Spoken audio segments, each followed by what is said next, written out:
October 14th, 1943, 27,000 feet above Schweinfurt, Germany.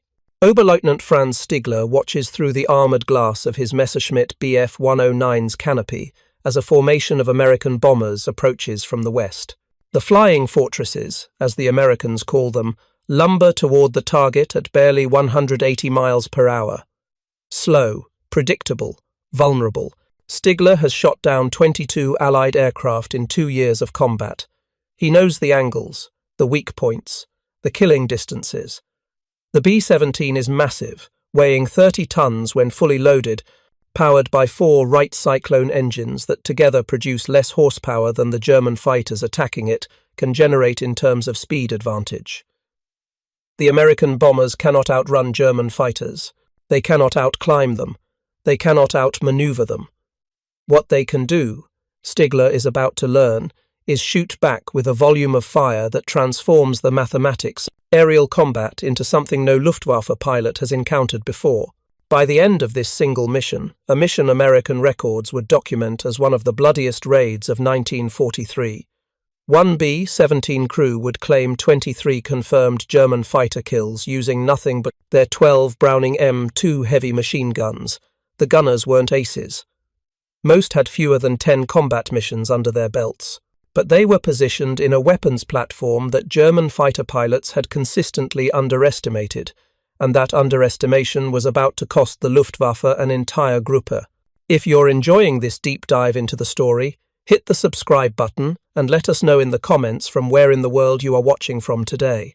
The German assessment of the B-17 as a slow, lumbering target wasn't entirely wrong from a performance standpoint.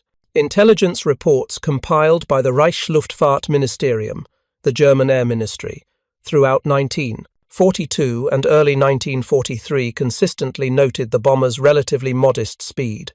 At operational altitude, a fully loaded B-17F cruised at approximately 170 to 180 miles per hour.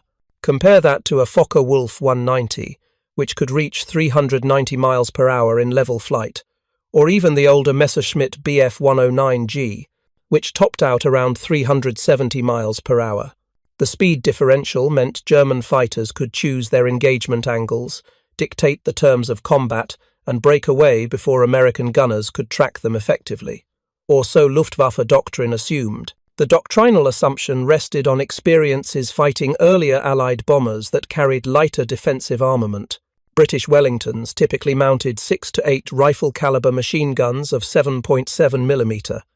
French Amiot bombers shot back with 7.5 mm weapons. Even early American B-24 Liberators, while heavily armed, spread their guns across positions that created significant blind spots. The B-17, however, represented a different philosophy of defensive firepower. Boeing's design team, working under the direction of chief designer E. Gifford Emery throughout the late 1930s, had prioritized defensive capability as a core design requirement rather than an afterthought. Every revision of the fortress added guns. The B-17E model, introduced in 1941, carried 9 defensive positions. The B-17F, which formed the backbone of 8th Air Force operations in 1943, mounted 10 positions. The B-17G, entering service in September 1943, would eventually carry 13 positions. But the number of guns mattered less than their caliber and positioning. Every defensive weapon on the fortress was a Browning M2 50 caliber heavy machine gun, firing a cartridge designated as the 50 BMG Browning machine gun. This round represented the largest caliber machine gun ammunition in standard service with any Air Force in 1943. Each cartridge measured 5.45 inches long and weighed approximately 4 ounces. The projectile itself, a full metal jacket bullet weighing between 650 and 700 grains depending on variant, left the barrel at approximately 2,800 feet per second. The kinetic energy delivered by a single 50 caliber round exceeded 13,000 foot-pounds at the muzzle. To put that in perspective, a German 7.92 mm Mauser rifle round, the standard infantry cartridge, delivered approximately 2,500 foot-pounds. The 50 caliber round hit with more than 5 times the energy. It could penetrate 3/4 of an inch of armor plate at 500 yards. It could tear through aircraft aluminum like paper. It could sever control cables, destroy engine components, shatter canopy, glass, and kill pilots instantly through hydrostatic shock, even without direct hits to vital organs. Each gun fired at a cyclic rate between 750 and 850 rounds per minute, depending on weapon condition and ammunition load. That translated to approximately 13 rounds per second per gun. A B-17F, with 10 guns, if all gunners engaged simultaneously, could throw 130 heavy projectiles into the surrounding airspace every second. The psychological impact of facing that volume of fire proved as devastating as the physical damage. Luftwaffe combat reports from late 1942, when American bomber formations first began operating in strength over occupied France, consistently mentioned the intensity of defensive fire. Pilots described approaching what appeared to be a single bomber, only to encounter tracer streams that seemed to fill their entire field of vision.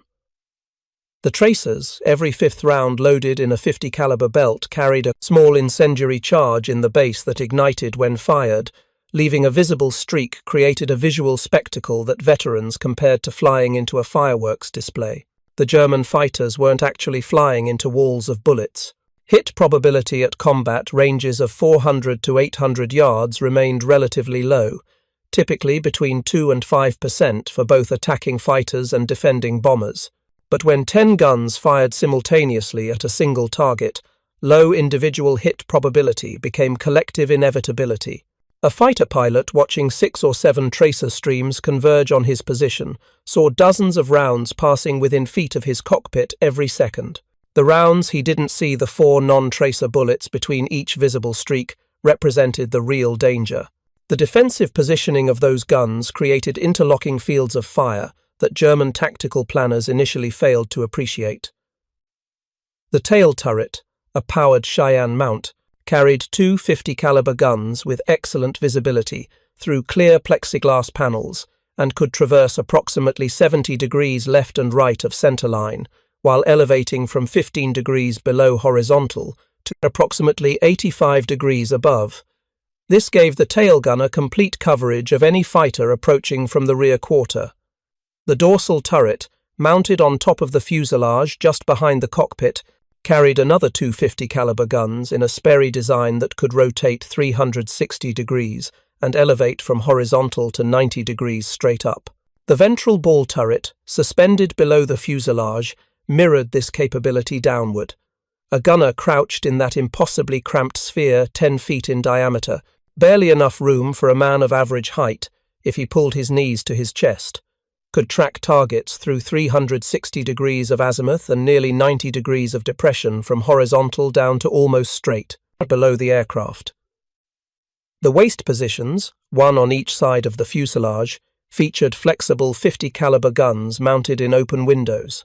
Early B-17F models had these positions directly opposite each other, which created problems with gunners interfering with each other's movement during combat. Boeing redesigned the positions in later production blocks, staggering them so the port-waist gun sat slightly forward of the starboard position, eliminating the interference while maintaining overlapping coverage. The nose compartment housed additional flexible guns, typically 2 in B-17F models, increased to 4 in the B-17G with the addition of the chin turret. These forward-firing weapons had more limited traverse than the turreted positions, but they could engage fighters attacking head-on, the approach angle that Luftwaffe doctrine increasingly favored by mid-1943. The positioning created zones where multiple guns could engage a single target simultaneously. A fighter, attacking from 6 o'clock directly behind the formation, faced fire from the tail turret's 2 guns as a primary threat. But the dorsal turret could rotate rearward and add its guns to the defensive barrage. Even the waist gunners could angle their weapons back to some degree, potentially bringing 4 or 5 guns to bear on a single attacking fighter. Attacks from below encountered the ball turret as the primary defensive position, but the waist gunners could depress their weapons downward through the open windows, and depending on the attack angle, the tail gunner might have a shot as well. Beam attacks fighters coming in from 3 o'clock or 9 o'clock, perpendicular to the bomber's flight path, faced the most concentrated defensive fire because both waist gunners, the dorsal turret, and potentially the ball turret if the fighter was slightly below horizontal, could all engage simultaneously. German fighter pilots learned through painful experience that certain approach angles that appeared tactically sound resulted in exposure to multiple defensive positions. The blind spots that existed, and every aircraft had them, were smaller than Luftwaffe intelligence had initially assessed. More critically, those blind spots existed only on individual aircraft. When bombers flew in formation, as American doctrine increasingly emphasized through 1943, the blind spots of one bomber fell within the defensive coverage of adjacent aircraft. The mission of October 14, 1943, represented the second major American strike against the ball-bearing manufacturing facilities at Schweinfurt. The first raid, conducted on August 17 in conjunction with strikes against Regensburg, had damaged the plants but not destroyed them. German repair crews had worked around the clock to restore production, and by October, the factories were operating at approximately 80% of pre-raid capacity. General Ira Eker, commanding 8th Air Force, knew that ball bearings represented a critical bottleneck in German war production. The specialized steel spheres were required for every aircraft engine, every tank transmission, every artillery piece, essentially every piece of military equipment with moving parts. 3 factories in Schweinfurt produced approximately 40% of Germany's total ball-bearing supply. Destroying these facilities would ripple through the entire German military-industrial complex, but Schweinfurt sat deep in Germany, approximately 370 miles from bomber bases in England. The round-trip distance exceeded 700 miles, far beyond the combat radius of escort fighters in October 1943. P-47 Thunderbolts could accompany the bombers to the German border, approximately 180 miles, before fuel constraints forced them to turn back. The B-17 seconds would fly the remaining 200 miles to target, conduct the bomb run, and return the same. Distance 400 miles total without fighter protection. The Luftwaffe knew the Americans were coming. German radar stations along the coast detected the forming bomber stream shortly after takeoff. Fighter controllers at Dielen in Holland and Stade near Hamburg began vectoring every available fighter toward intercept positions. By the time the American formation crossed into German airspace near Aachen, Luftwaffe fighters from more than a dozen Jagdgeschwader fighter wings were climbing to intercept altitude. 291 B-17 seconds had taken off from bases across East Anglia that morning. By the time they reached the initial point for the bomb run at Schweinfurt, continuous fighter attacks had already claimed 28 bombers. The formations pressed on toward the target through a gauntlet of Messerschmitt 109s and Focke-Wulf 190s attacking from every angle. Flak batteries surrounding the ball-bearing plants opened fire as the bombers began their reconquistas. Run, filling the sky with 88mm shells that burst in black puffs at precisely calculated altitudes. 1 B-17, F, serial number 42-30064, assigned to the 379th Bombardment Group, 8th Air Force, occupied the lead position of the High Squadron. The aircraft carried the name Hell's Angels, painted on its nose, not to be confused with the 303rd Bombardment Group, which used the same nickname and was piloted by First Lieutenant Robert Johnson on his 8th combat mission. Johnson's crew had trained together at Peyote Army Airfield in West Texas throughout the summer of 1943. The 10 men, pilot, co-pilot, navigator, bombardier, flight engineer, who doubled as top turret gunner, radio operator, ball turret gunner, 2 waist gunners, and tail gunner had flown together for 4 months before shipping to England in September. They were young. The oldest crew member, the navigator, was 26. The youngest, the ball turret gunner, had turned 19 2 weeks before the mission. Staff Sergeant Michael Arcangelo manned the tail turret position. Before the war, he'd worked in his father's machine shop in Scranton, Pennsylvania, fabricating parts for coal mining equipment. The work had given him an intuitive understanding of mechanical systems and spatial relationships that translated well to operating the complex Cheyenne tail turret. He could track targets smoothly through 3-dimensional space, while compensating for his own aircraft's motion, the target's motion, and the ballistic drop of his projectiles over distance. Technical Sergeant James Chen occupied the ball turret, suspended below the fuselage in that cramped sphere where his feet rested against one side of the turret and his back pressed against the other. Chen had been a photographer before the war, shooting commercial work in San Francisco. The ball turret's optical gun sight, a sophisticated device that required the gunner to track targets visually while calculating lead angles, suited his trained eye for composition and motion. The two waist gunners, Staff Sergeant Raymond Kowalski on the port side and Staff Sergeant Thomas Delgado on the starboard, had both been athletes before the war. Kowalski played semi-professional baseball in Chicago. Delgado had boxed Golden Gloves in Los Angeles. The physical demands of waist gunner positions, standing for hours in temperatures 40 degrees below zero, fighting wind blast from open windows, wrestling flexible machine guns that weighed 65 pounds, required the kind of conditioning that athletes developed naturally. Staff Sergeant William Burke, the top turret gunner and flight engineer, had been a mechanic at a Ford plant in Detroit before enlisting. He understood engines intimately, could diagnose problems by sound alone, and monitored the B-17's 4 Wright Cyclone power plants constantly throughout missions, watching oil pressure, cylinder head temperatures, and manifold pressure gauges while simultaneously operating his turret. These 5 men, Arcangelo, Chen, Kowalski, Delgado, and Burke, would fire the guns that day. The other 5 crew members, pilot, co-pilot, navigator, bombardier, and radio operator, focused on flying the aircraft, navigating to the target, and delivering the bombs. The division of labor was absolute. Gunners fought. Everyone else got them to the fight and back. The German attacks began in earnest as the formation crossed the Rhine River near Mannheim, approximately 120 miles from Schweinfurt. Messerschmitt 109Gs from Jagdgeschwader 3, based at Schleißheim near Munich, had climbed to 30,000 feet and positioned themselves ahead of the bomber stream. The German fighters rolled inverted and dove, building speed to over 400 miles per hour, before pulling through into shallow dives that brought them screaming toward the American formations from 12 o'clock high directly, ahead and slightly above. This frontal attack doctrine had evolved through bitter experience throughout 1943. Early in the year, Luftwaffe pilots had favored beam attacks from 9 o'clock or 3 o'clock, approaching perpendicular to the bomber's flight path. These attacks offered good deflection shooting angles and avoided the tail turrets entirely, but they also gave bomber gunners plenty of time to track the approaching fighters and required the German pilot to fly through the defensive fire zone for 4 or 5 seconds while maintaining a steady course for accurate shooting. Head-on attacks compressed everything.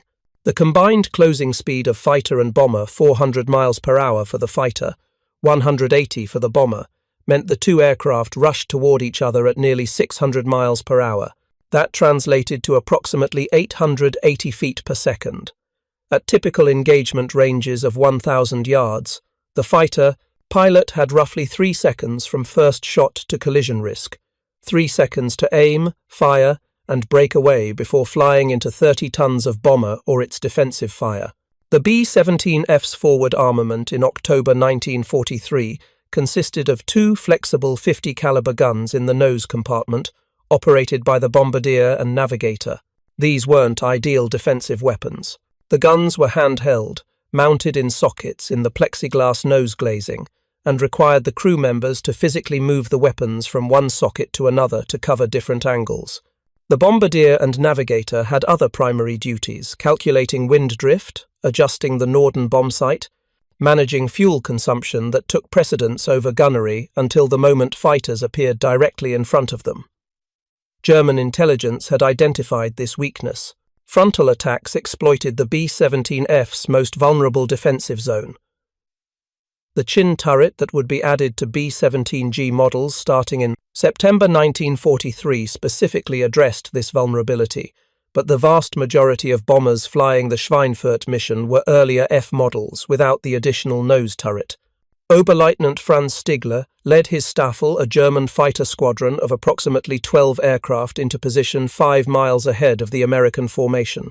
Through his canopy, he could see the bomber stream stretching back for miles, layer upon layer of aircraft stacked in three-dimensional boxes that the Americans called combat formations. Stigler had been briefed on these formations. His Gruppenkommandeur, Major Wilhelm Ferdinand Galland, brother of the famous Adolf Galland, had emphasized that the tight American formations created interlocking defensive fire that made traditional attack approaches suicidal. The answer, according to doctrine distributed throughout the Jagdwaffe, the Luftwaffe's fighter arm, was to attack from ahead, diving through the formation at maximum speed to minimize exposure time. Stigler rolled his 109 inverted and pulled the stick back smoothly. The horizon rotated around him as the fighter's nose dropped toward the earth. The airspeed indicator unwound rapidly, 300 miles per hour, 320, 350, approaching 400. The Messerschmitt's Daimler-Benz DB605 engine roared at full emergency power, its supercharger forcing compressed air into 12 cylinders that together produced 1,475 horsepower. Through the armoured glass of his Revi gun sight, Stigler watched a B-17 grow larger. He was aiming for the lead bomber in the high squadron, the aircraft flying at the apex of the formation. Kill the leader, and the formation might break up. Scattered bombers were easy targets. His finger moved to the trigger, actually two triggers. One for the 20mm MG 151 cannon firing through the propeller hub, another for the twin 13mm MG 131 machine guns synchronized to fire through the propeller arc. At 800 yards, just under half a mile, Stigler opened fire. The cannon's recoil shuddered through the airframe. Bright tracers arced toward the B-17. The range closed rapidly. 700 yards, 600. He could see the bomber's nose guns now, two small protrusions in the plexiglass nose. No muzzle flashes yet. The Americans hadn't opened fire. 500 yards. The B-17 filled his gun sight. Stigler held the trigger down, walking his fire across the bomber's nose. He saw strikes, bright flashes where cannon shells impacted aluminum, but the fortress kept coming, steady and level. 400 yards, 300. Then the world exploded into tracers. Staff Sergeant William Burke, in Hell's Angel's top turret, had been tracking the diving Messerschmitt for 6 seconds before it entered effective range. He'd learned through 7 previous missions that opening fire too early just wasted ammunition. The 50 caliber guns were effective out to 1,000 yards theoretically, but practical combat effectiveness dropped sharply beyond 400 yards due to bullet drop, wind drift, and the difficulty of calculating lead angles at extended ranges. Burke waited until the 109 reached 600 yards, approximately 1/5 of a mile, before pressing his triggers. The twin 50 calibers roared, vibrating the turret with their recoil. Spent brass casings ejected to either side, cascading down into collection bags. The gun sight reticle showed him where his bullets were going slightly ahead and above the diving fighter, leading the target to account for its motion and the ballistic arc of his projectiles. In the tail turret, Michael Arcangelo couldn't engage the frontal attack directly. His guns pointed rearward, but he called out the threat over the intercom, his voice professionally calm despite the adrenaline flooding his system.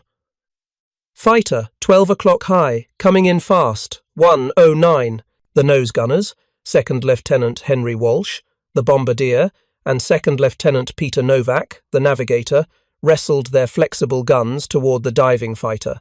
The weapons were heavy, awkward, fighting against wind blast that tried to tear them from the gunner's grips. Walsh got his gun positioned first and opened fire at 500 yards, his tracers joining Burke's stream. Stigler saw the convergence, multiple tracer streams, each representing 4 unseen rounds for every visible one, arcing toward his fighter. The Americans were firing from multiple positions now. He could see at least 3 distinct streams. The geometry of the engagement meant those streams were converging on a single point in space, the point where his aircraft would be in approximately 1 second. He kept firing. His cannon shells were tearing into the B-17's nose section. He could see the damage, panels buckling, plexiglass shattering. But the bomber wasn't breaking up, wasn't falling. 250 yards now. The fortress filled his entire windscreen. He could see individual rivets on the aluminum skin. The tail turret of the B-17, flying in the low squadron, 1,000 feet below and offset to the left of Hell's Angels, suddenly had a perfect deflection shot.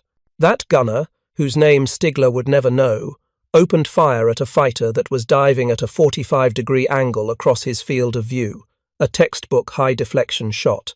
The geometry gave that gunner a 3-second firing window as Stigler's 109 descended through his coverage zone. Stigler felt the impacts before he heard them. The fighter shuddered. Something hit his right wing. Another impact struck behind the cockpit. The engine note changed rougher, missing power. His canopy suddenly starred with cracks as a .50 caliber round struck the armored glass but didn't penetrate. 200 yards from the B-17. Collision imminent. Stigler broke hard right, rolling 90 degrees and pulling. Maximum G-force. The Messerschmitt's airframe groaned under the stress. His vision narrowed from G-induced blood drain. The B-17 flashed past his left wingtip, close enough to see the waist gunner's face in the open window. He'd gotten hits on the bomber. He'd seen his shells strike home. But the fortress was still flying, still in formation, and his fighter was damaged. Stigler dove away, building speed to escape the formation's defensive fire zone, and turned for home. His aircraft had taken at least 5 .50 caliber hits. One round had punctured his coolant system. Glycol was streaming from the cowling. The engine temperature gauge was climbing toward the red line. He'd be lucky to make it back to Schleißheim. Behind him, Hell's Angels continued toward Schweinfurt. Walsh, the bombardier, checked his position for damage. The nose compartment was shredded. Plexiglass panels had been blown out entirely. 20mm cannon shells had torn through the equipment racks, instrument panels. One shell had struck within inches of where he'd been standing, but he was uninjured. The bomber flew normally despite the damage. That was the B-17's reputation. You could punch holes through it, tear off sections of skin, destroy entire systems, and it would keep flying. The formation tightened up as more fighters appeared. German controllers were committing everything available. Jagdgeschwader 26 from Lille, Jagdgeschwader 2 from Beauvais-Thiers, Jagdgeschwader 11 from Höchstadt, Zerstörergeschwader 26, a unit equipped with twin-engine Messerschmitt 1-ton heavy fighters from Hildesheim. More than 250 German fighters converged on the bomber stream over the next 30 minutes. The attacks came in waves. 4 or 5 fighters would position themselves ahead of the formation, dive through in trail one after another with 5 to 10 second intervals, then break away and climb back to altitude for another pass. The bomber crews never had more than 15 or 20 seconds between engagements. As soon as one wave of fighters broke away, another appeared. Staff Sergeant Michael Arcangelo, in the tail turret, engaged his first target at 10:47 a.m. Mission records would later allow crews to reconstruct the timeline with surprising precision based on navigator logs and combat camera footage. A Focke-Wulf 190 approached from 7 o'clock high, diving toward the tail at a 40-degree angle. This was a more traditional attack approach, coming from behind and above where the German pilot could use his superior speed to close range quickly.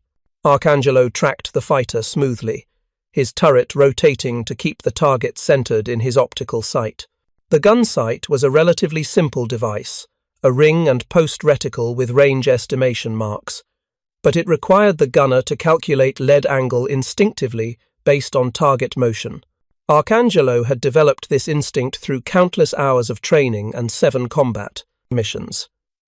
He knew that a fighter approaching at a 40-degree angle from 700 yards required approximately 2 bomber lengths of lead. He positioned his reticle 2 full aircraft lengths ahead of the visible target and pressed his triggers. The twin .50 calibers fired in unison, their cyclic rate synchronized. 26 rounds per second poured from the tail turret. Tracers arced toward the diving 190. Arcangelo watched his stream connect with the fighter at approximately 500 yards. Bright flashes along the 190's wing route indicated strikes. The German pilot broke off early, rolling hard left and diving away before reaching optimal firing range. Arcangelo continued firing, tracking the fighter through its break. He saw more impacts along the fuselage before the 190 dropped below his depression limit and disappeared under the formation. If you find this story engaging, please take a moment to subscribe and enable notifications. It helps us continue producing in-depth content like this. 3 more fighters appeared within 30 seconds. One approached from 5 o'clock level behind and slightly to the right, staying low to avoid the tail turret's elevation. Staff Sergeant Thomas Delgado, the starboard waist gunner, engaged this target. His position gave him a clear shot at the fighter before it could close to effective firing range on the bomber. Delgado's flexible gun lacked the stability of a powered turret, but it offered unlimited traverse within the constraints of the open window. He leaned into the weapon, using his body weight to steady it against recoil, and fired a long burst, 3 seconds, approximately 40 rounds. The fighter was crossing right to left across his field of view at 400 yards, an easier deflection shot than high-angle approaches. His tracers walked across the 190's flight path. He saw strikes on the engine cowling. The second fighter, another Messerschmitt 109, came in from 8 o'clock high.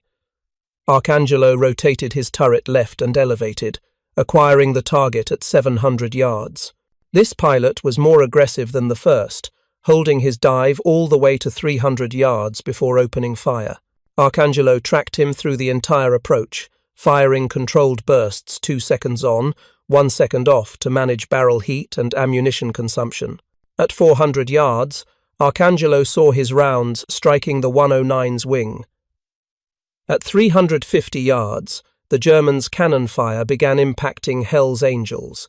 20mm shells tore through the horizontal stabilizer and punched holes in the tail section within feet of Arcangelo's position. The turret's armor plating, 1/4-inch steel backing the plexiglass panels, stopped most fragments, but the concussion from nearby hits was stunning. Arcangelo kept firing.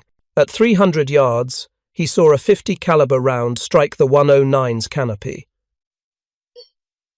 The plexiglass shattered. The fighter broke away violently, rolling inverted and diving straight down. Arcangelo didn't see it crash. His attention was already shifting to the third fighter attacking from 6 o'clock high, but post-mission analysis would credit him with a confirmed kill based on camera gun footage and corroborating witness statements from other bombers in the formation. The third fighter, a 190 approaching from directly behind at high angle, ran into concentrated fire from 3 positions simultaneously. Arcangelo engaged from the tail turret. William Burke rotated his top turret rearward and elevated to maximum angle. Raymond Kowalski, the port waist gunner, angled his flexible gun as far aft as the mounting allowed. 3 gunners firing at one target created approximately 39 rounds per second, converging on a single point in space. The 190 pilot faced a wall of tracers. At 600 yards, he attempted to break away, rolling hard right. Too late. Multiple strikes along his fuselage and wing route caused catastrophic structural failure. The right wing separated from the aircraft at approximately 500 yards. The fighter tumbled wildly, debris streaming behind it, and fell away below the formation. 2 confirmed kills within 90 seconds, but there was no time to celebrate or even acknowledge the victories. More fighters were already positioning for the next attack wave. James Chen, cramped in the ball turret beneath the fuselage, tracked a Messerschmitt 1-10 heavy fighter, a twin-engine design armed with 4 20mm cannons and multiple machine guns as it approached from below and slightly ahead. The 1-10 was positioning for a shallow climbing attack from 6 o'clock low, a profile designed to avoid the tail turret while approaching from below, where many bombers had limited defensive coverage. But the B-17's ball turret had been specifically designed to counter this attack angle.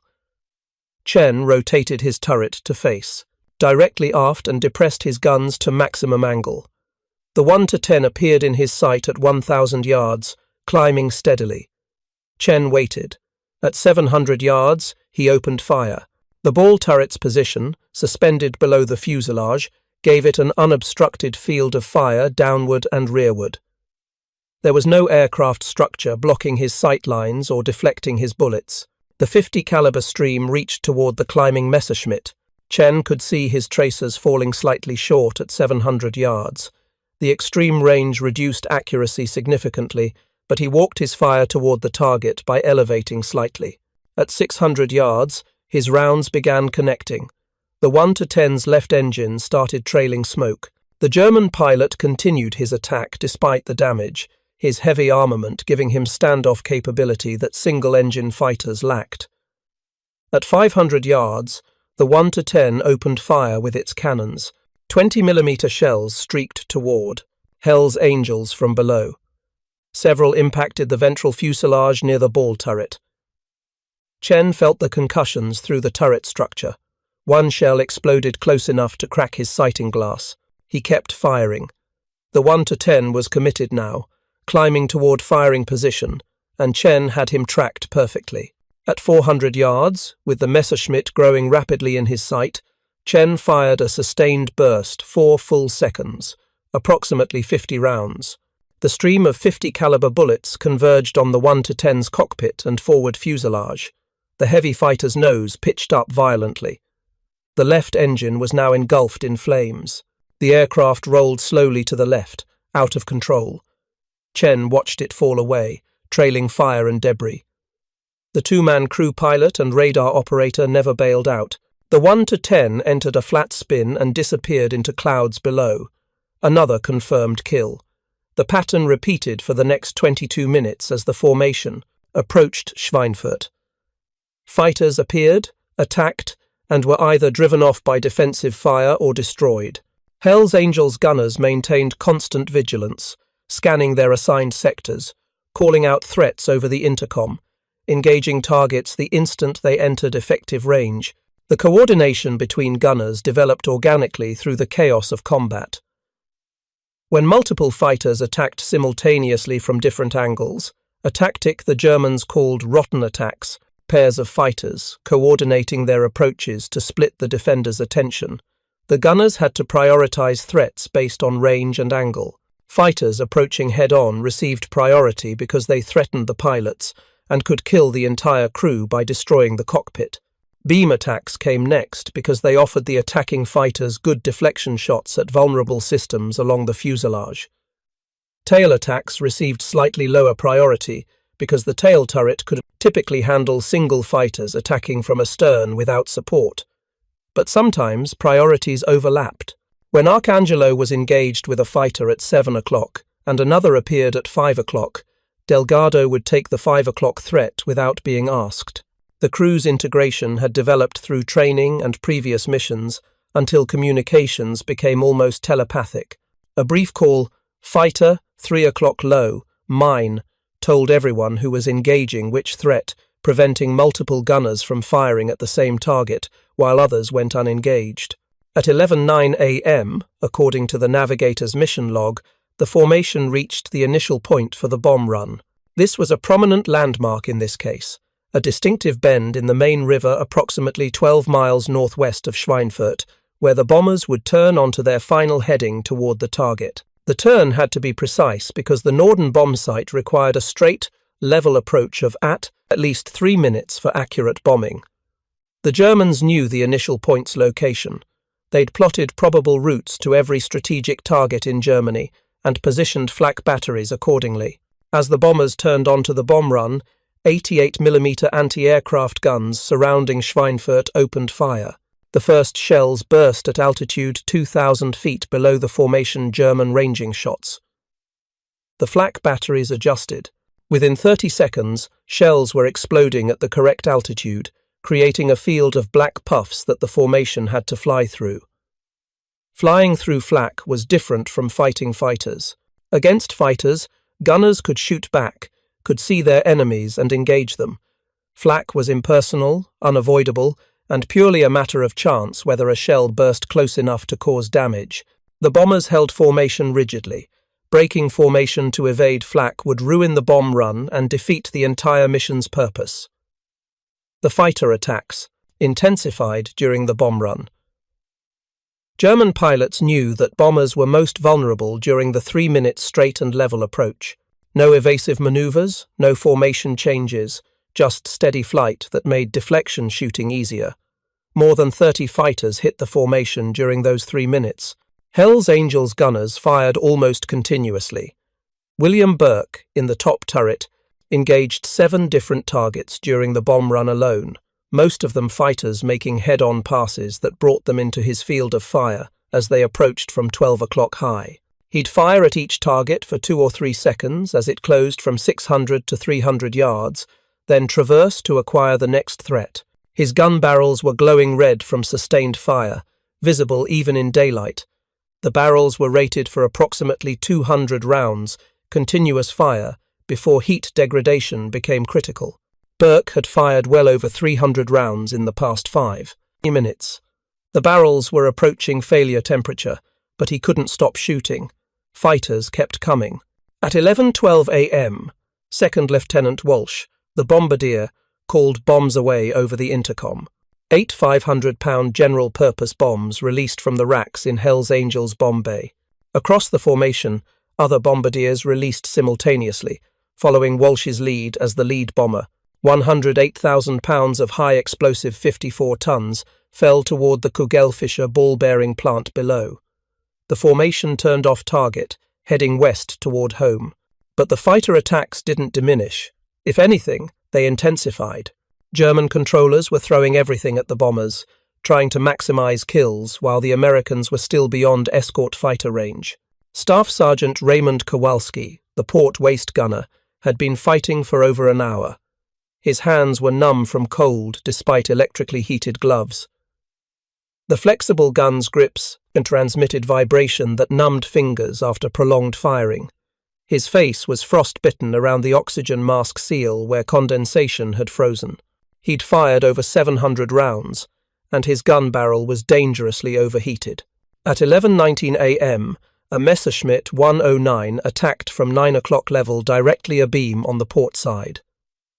This was Kowalski's primary coverage zone. He acquired the fighter at 800 yards, tracked it smoothly as it closed, and opened fire at 500 yards. The 109 was flying almost perpendicular to Hells Angels' flight path, a classic beam attack that offered both fighters and defenders good firing solutions. Kowalski's tracers reached toward the 109. He was leading the target by approximately 3 bomber lengths, compensating for the fighter's lateral motion. His first burst missed low. He elevated slightly and fired again. This burst connected. He saw strikes along the 109's fuselage. The German pilot kept coming, firing his cannon and machine guns. 20mm shells and 13mm rounds tore through Hells Angels' left wing. Kowalski kept firing, walking his stream into the fighter. At 300 yards, he saw smoke erupt from the 109's engine. At 250 yards, flames appeared. The fighter broke away, rolling hard right and diving. Kowalski tracked it through the break, firing until the 109 passed below his depression limit. Another confirmed kill number 4 for Hells Angels gunners. The missions continued in this pattern for another 40 minutes as the formation flew west toward safety. Fighters attacked in waves of 4 to 6 aircraft. The gunners engaged, fired, scored hits, or drove off attackers, then prepared for the next wave. The intensity was unsustainable for either side. German fighters were running low on ammunition and fuel. Some had already turned for home. The bombers were damaged. Every aircraft in the formation had been hit multiple times, but they held together. At 12:03 p.m., P-47 Thunderbolts from the 56th Fighter Group appeared over the formation. The escorts had flown to maximum range, meeting the bombers approximately 180 miles inside Germany. With friendly fighters providing top cover, the Luftwaffe attacks ceased. German fighters wouldn't engage when facing both bomber defensive fire and American escorts simultaneously.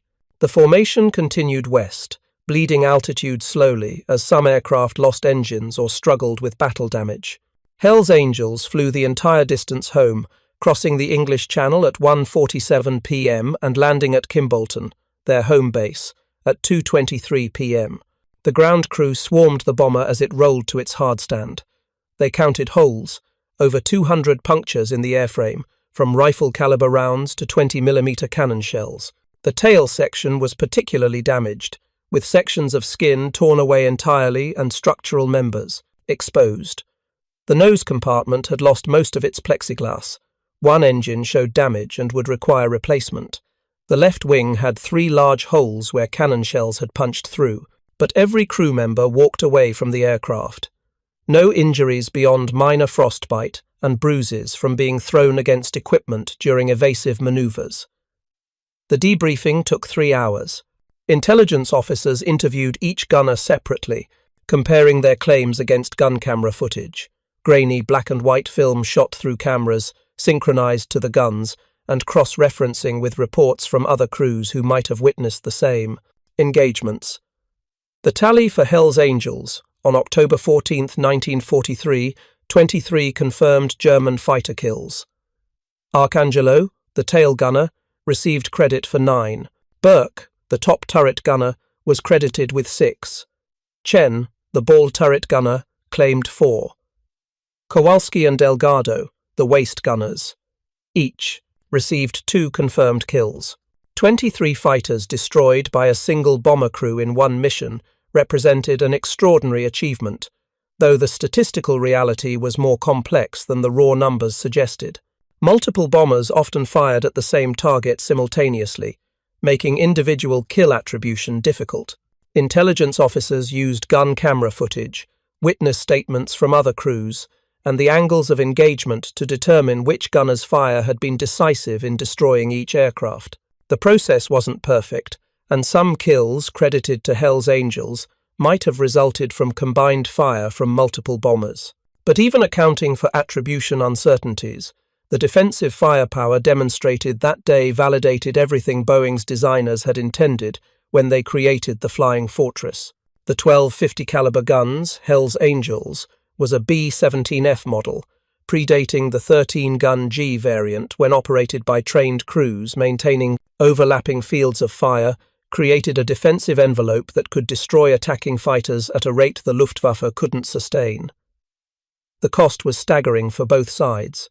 Of the 291 B-17 seconds that had taken off that morning, 60 never returned to England.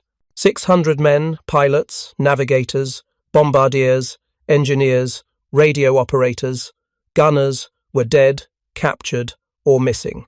Another 17 bombers were so heavily damaged they'd never fly combat again, written off as total losses upon landing.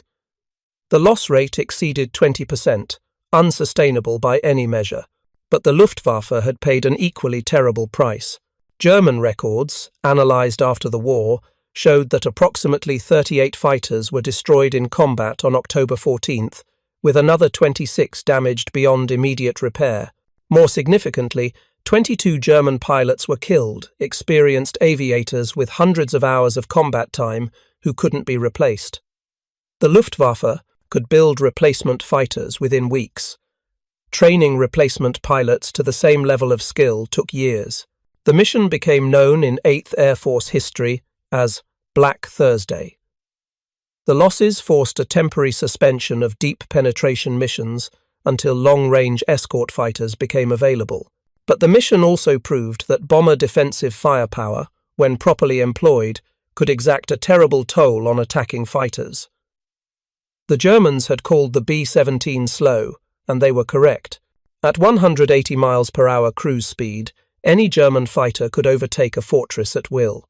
But speed mattered less than firepower when attacking fighters had to close within 400 yards to employ their weapons effectively, entering the range where 12 50 caliber machine guns could converge fire with devastating effect. The psychological impact on German fighter pilots proved as significant as the physical losses. Veterans who'd flown against British bombers in Ferrety, 1941, and early 1942, described American formations as fundamentally different. The British bombers fought back, certainly, but their defensive armament, typically 7.7mm machine guns, lacked the range and hitting power of American 50 caliber weapons. A Luftwaffe pilot could attack a Wellington or Halifax and expect to receive return fire, but the rifle-caliber bullets rarely caused critical damage to a fighter unless they struck the pilot or a vital system. The psychological calculation was manageable. Press the attack, accept some hits to non-critical areas, destroy the bomber. American fortresses changed that calculation. 50 caliber rounds didn't just damage fighters, they destroyed them. A single hit to an engine could cause catastrophic failure. A hit to the cockpit killed the pilot instantly. A hit to a fuel tank, even a self-sealing tank, could start fires that consumed the entire aircraft within seconds. The psychological burden of attacking formations that could kill you with a single lucky hit from 600 yards began wearing on German pilots by late 1943. Luftwaffe units reported increasing instances of fighter pilots breaking off attacks prematurely, claiming they'd expended ammunition or experienced mechanical problems, when debriefing suggested they'd simply lost nerve. This wasn't cowardice, these were combat veterans who'd flown hundreds of missions over multiple years, but rather rational calculation that pressing attacks against well-defended formations increasingly meant accepting your own death as the probable outcome. The post-mission intelligence assessment of the October 14th raid circulated through 8th Air Force headquarters within 48 hours. The report noted that Hells Angels' achievement, while exceptional, wasn't entirely unique. Several other bombers in the formation had claimed double-digit fighter kills.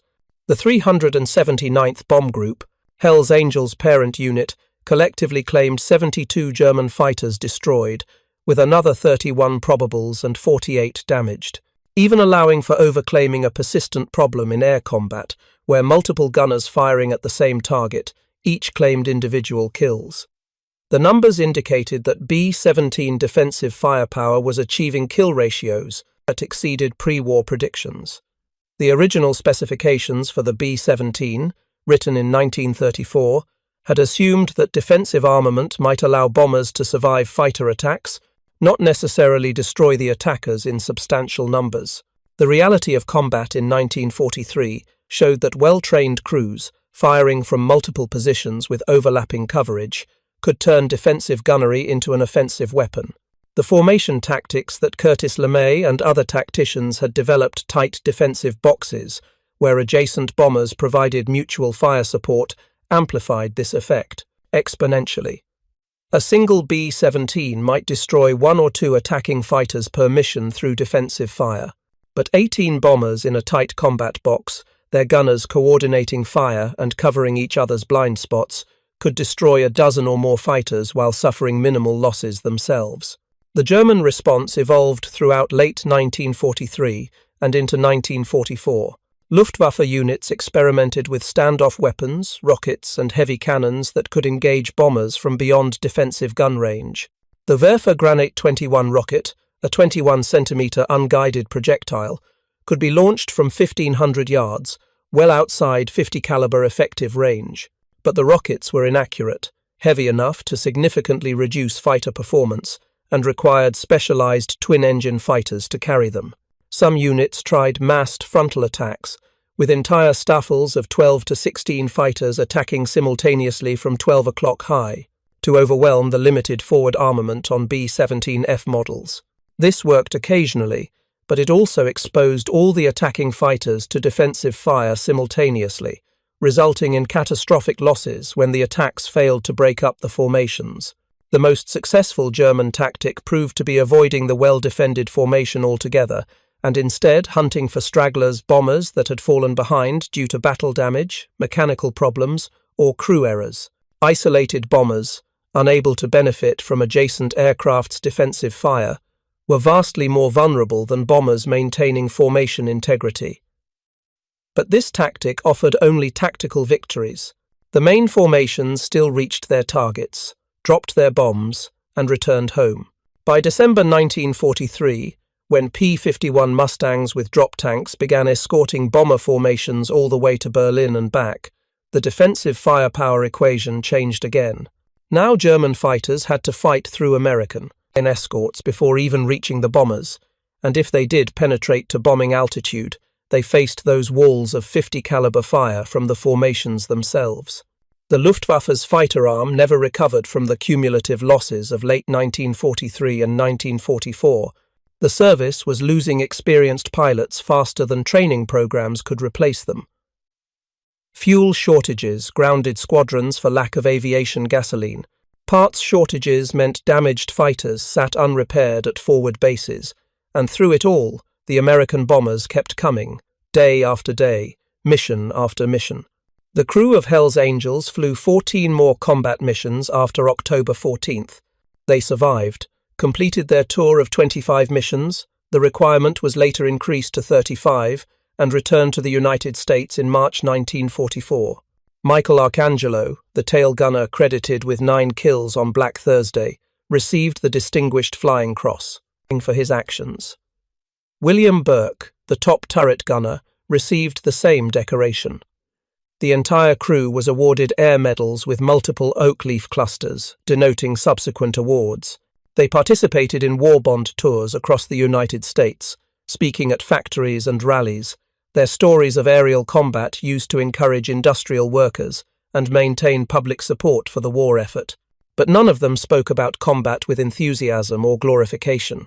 In post-war interviews, conducted decades later when researchers compiled oral histories of 8th Air Force veterans, the surviving crew members described the October 14th mission with clinical detachment.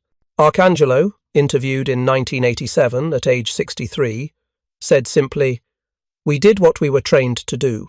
The guns worked. We survived. 600 other men didn't survive that day. I think about them more than I think about the fighters we shot down."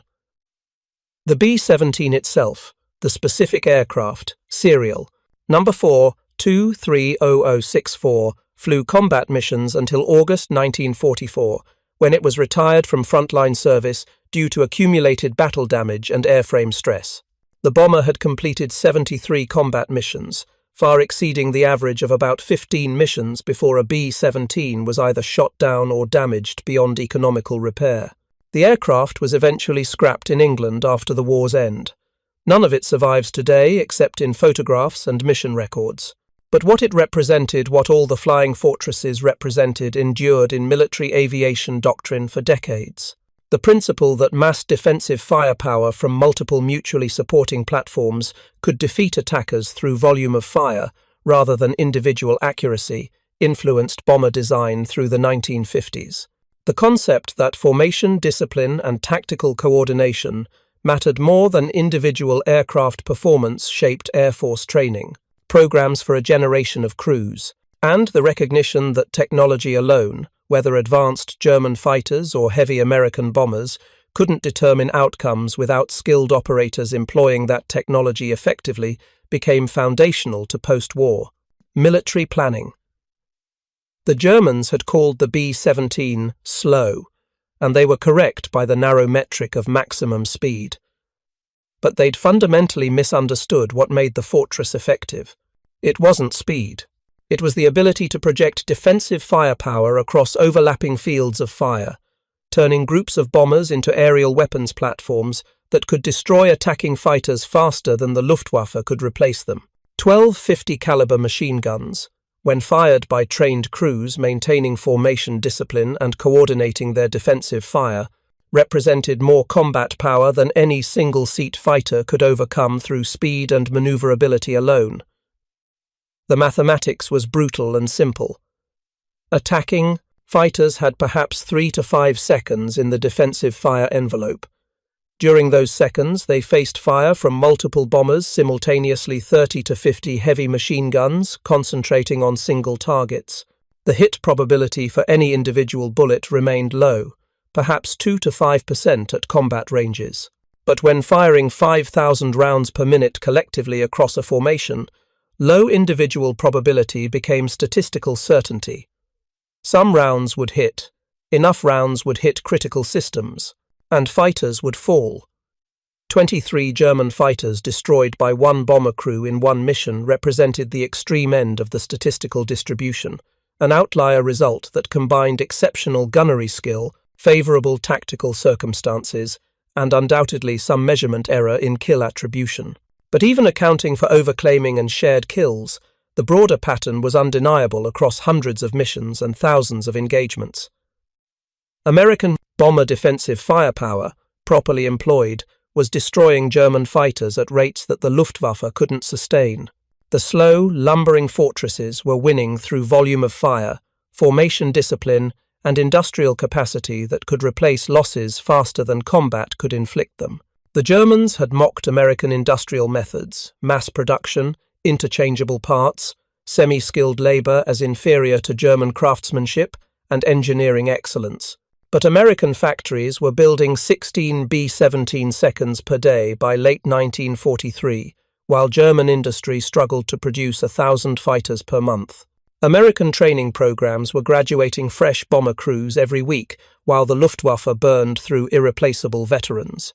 The battle in the skies over Germany was ultimately decided not by tactical innovation or individual heroism, though both played their parts, but by industrial mathematics that favored the side that could absorb losses and continue fighting. The B-17's 1250 caliber guns weren't the war's most powerful weapons. They weren't the most accurate. They couldn't destroy targets from beyond visual range or penetrate heavy armor, but they could fire 800 rounds per minute, per gun, creating walls of lead that attacking fighters had to penetrate at their peril. And when multiplied across 18 aircraft in a combat box, then multiplied again across dozens of combat boxes in a bomber stream stretching 50 miles, those humble machine guns became the defensive shield that allowed strategic bombing to succeed despite fierce opposition. The Germans learned, too late, that calling the B-17 slow was answering the wrong question. Speed didn't matter when you couldn't survive long enough to exploit it. What mattered was being able to fly through defended airspace, deliver bombs on target, and return home with enough frequency to systematically destroy the enemy's capacity to wage war. The flying fortress did exactly that, mission after mission, from 1942 through 1945. And on October 14th, 1943, one crew aboard one bomber demonstrated what properly employed defensive firepower could achieve when 1250 caliber machine guns met 200 German fighters over Schweinfurt. 23 fighters destroyed. 600 rounds fired per gun. One bomber brought home despite over 200 hits, and a statistical proof that would shape aerial warfare doctrine for decades. The slow, lumbering fortress the Germans had mocked had just written one of the bloodiest chapters in the Luftwaffe's history. Not through speed or maneuverability, but through the simple, brutal mathematics of massed defensive fire. Thank you for watching. For more detailed historical breakdowns, check out the other videos on your screen now, and don't forget to subscribe.